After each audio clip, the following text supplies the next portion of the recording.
ರವಿವರ್ಮ ಚಿತ್ರಕಲಾ ಶಾಲೆ ಮೈಸೂರು ಕನ್ನಡ ಮತ್ತು ಸಂಸ್ಕೃತಿ ಇಲಾಖೆ ಬೆಂಗಳೂರು ಇವರ ಸಹಯೋಗದೊಂದಿಗೆ ಉಪನ್ಯಾಸ ಕಾರ್ಯಕ್ರಮ ಸಿನಿಮಾಟೋಗ್ರಫಿ ಮತ್ತು ಫೋಟೋಗ್ರಫಿ ದಿನಾಂಕ 3/7/2025 ಬೆಳಗ್ಗೆ 11 ಗಂಟೆಗೆ ಜರುಗಿತು. ಸ್ಥಳ ರವಿವರ್ಮ ಚಿತ್ರಕಲಾ ಶಾಲೆ ಆವರಣ ಮೈಸೂರು. ಈ ಕಾರ್ಯಕ್ರಮದ ಉದ್ಘಾಟನೆ ಮತ್ತು ಉಪನ್ಯಾಸ ಬಿ ಸುರೇಶ್, ಚಲನಚಿತ್ರ ಖ್ಯಾತ ನಟರು, ನಿರ್ದೇಶಕರು ಹಾಗೂ ನಿರ್ಮಾಪಕರು. ಇವರೊಂದಿಗೆ ರಶ್ಮಿ ಆರ್, ಚಲನಚಿತ್ರ, ರಂಗಭೂಮಿ ಮತ್ತು ನೃತ್ಯ ಕಲಾವಿದೆ. ಮಂಜುನಾಥ್ ಎಂಆರ್, ಹಿರಿಯ ಛಾಯಾಚಿತ್ರ ಕಲಾವಿದರು, ಮೈಸೂರು. ಶಿವಕುಮಾರ್ ಕೆಸರಮಡು, ಪ್ರಾಚಾರ್ಯರು, ರವಿವರ್ಮ ಚಿತ್ರಕಲಾ ಶಾಲೆ ಮೈಸೂರು. ಸ್ವಾಗತ ಬಯಸುವವರು ಆಡಳಿತ ಮಂಡಳಿ, ಅಭಿವೃದ್ಧಿ ಸಮಿತಿ, ಪ್ರಾಚಾರ್ಯರು, ಉಪನ್ಯಾಸಕರು ಹಾಗೂ ವಿದ್ಯಾರ್ಥಿ ವೃಂದ.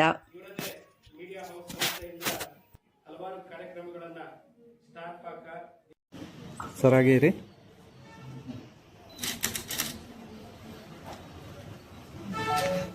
ಇರಬಹುದು, ಪೇಂಟಿಂಗ್ ಇರಬಹುದು, ಸ್ಥಿರ ಚಿತ್ರ ಇರಬಹುದು, ಚಲನಚಿತ್ರ ಇರಬಹುದು, ಶಿಲ್ಪ ಇರಬಹುದು, ಮುಖವಾಡ ಇರಬಹುದು, ಎಲ್ಲ ಆರ್ಟ್ ಫಾರ್ಮ್ಗಳು, ನಾಟಕನೇ ನೀವು ಮಾಡ್ತಿದ್ದಿರಬಹುದು, ಅದನ್ನು ಸೇರಿದ ಹಾಗೆ ಈ ದುರಿತ ಕಾಲದಲ್ಲಿ ಅವು ಈ ದುರಿತ ಕಾಲದ ನೋವುಗಳನ್ನು ಅನುಭವಿಸುತ್ತಿರುವವರ ಕಥೆಯನ್ನು ಹೇಳುವುದೇ ಆಗಿರಬೇಕು.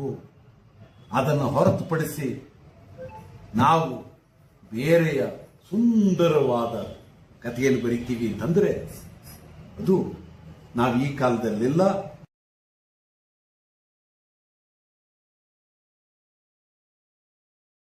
ಹವ್ಯಾಸ ರಂಗಭೂಮಿ ಮೂಲಕ ಬರೋದ್ರ ಜೊತೆಗೆ ಸಿನಿಮಾ, ಕಿರುತೆರೆ, ರಂಗಭೂಮಿಯಲ್ಲಿ ತಮ್ಮನ್ನ ತಾವು ತೊಡಗಿಸಿಕೊಳ್ಳೋದ್ರ ಮೂಲಕ ನಿರ್ದೇಶನ, ನಿರ್ಮಾಣ, ನಟರಾಗಿ ಕಲಾತ್ಮಕ ಚಿತ್ರಗಳಲ್ಲಿ ತಮ್ಮನ್ನ ತಾವು ಗುರುತಿಸಿಕೊಂಡಂತವರು.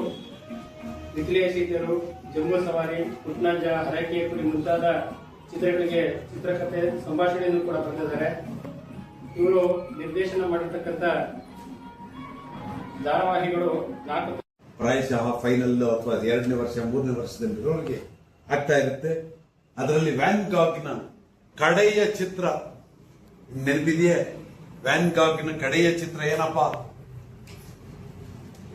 ಜೋಳದ ಹೊಲದಲ್ಲಿ ಹಾರ್ತಾ ಇರುವ ಪಕ್ಷಿಗಳು. ಹಲೋ ಗುರುಗಳೇ, ಜೋಳದ ಹೊಲದಲ್ಲಿ ಹಾರ್ತಾ ಇರುವ ಪಕ್ಷಿಗಳು.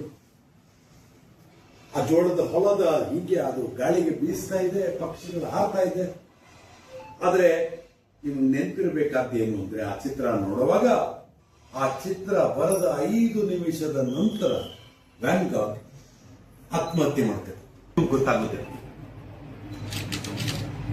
ಹಾಗಾಗಿ ನಿಮ್ಮ ಜೊತೆಗೆ ಮಾತಾಡ್ತಾ ನಾನು ಹೇಳ್ತಾ ಇರುವುದು, ಹೇಳಬೇಕಾದ ಉದ್ಘಾಟನಾ ಮಾತೇನಪ್ಪ ಅಂತಂದ್ರೆ, ನಿಮ್ಮ ಎದುರಿಗಿರುವ ವಾಸ್ತವವನ್ನ ನೀವು ಹೇಳುವುದಕ್ಕೆ ಸಾಧ್ಯ ಆಗಬೇಕು.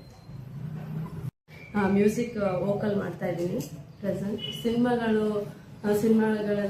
ಹಾರ್ಟ್ ಮೂವಿಗಳು ಮಾಡ್ತಾ ಇದ್ದೀನಿ. ಮತ್ತೆ ಡ್ರಾಮಾ ಎಲ್ಲ ಡೈರೆಕ್ಷನ್ ಮಾಡ್ತೀನಿ, ಸ್ಕ್ರಿಪ್ಟ್ ಎಲ್ಲ ಬರೀತೀನಿ. ಮತ್ತು ನನಗೆ ಈ ಒಂದು ಅವಕಾಶ ಕೊಟ್ಟಿದ್ದಕ್ಕೆ ಮಂಜುನಾಥ್ ಸರ್ಗೆ ತುಂಬ ಹೃದಯದ ಧನ್ಯವಾದಗಳು. ಬಿಕಾಸ್ ನಾನು ಫಸ್ಟ್ ಟೈಮ್ ನಾನು ಈ ಸ್ಟೇಜ್ನ ಹಂಚ್ಕೋತಾ ಇರೋದು. ನಾವೆಲ್ಲ ಪರ್ಫಾರ್ಮೆನ್ಸ್, ಡಾನ್ಸ್ ಆಗಿರ್ಬೋದು, ಸಿಂಗಿಂಗ್ ಆಗಿರ್ಬೋದು, ಡ್ರಾಮಾ ಆಗಿರ್ಬೋದು, ಪರ್ಫಾರ್ಮರ್. ಹಾಗಾಗಿ ಮಾತನಾಡೋದ್ರಲ್ಲಿ ಏನಾದರೂ ತಪ್ಪಿದ್ರೆ ದಯವಿಟ್ಟು ಕ್ಷಮೆ ಇರಲಿ.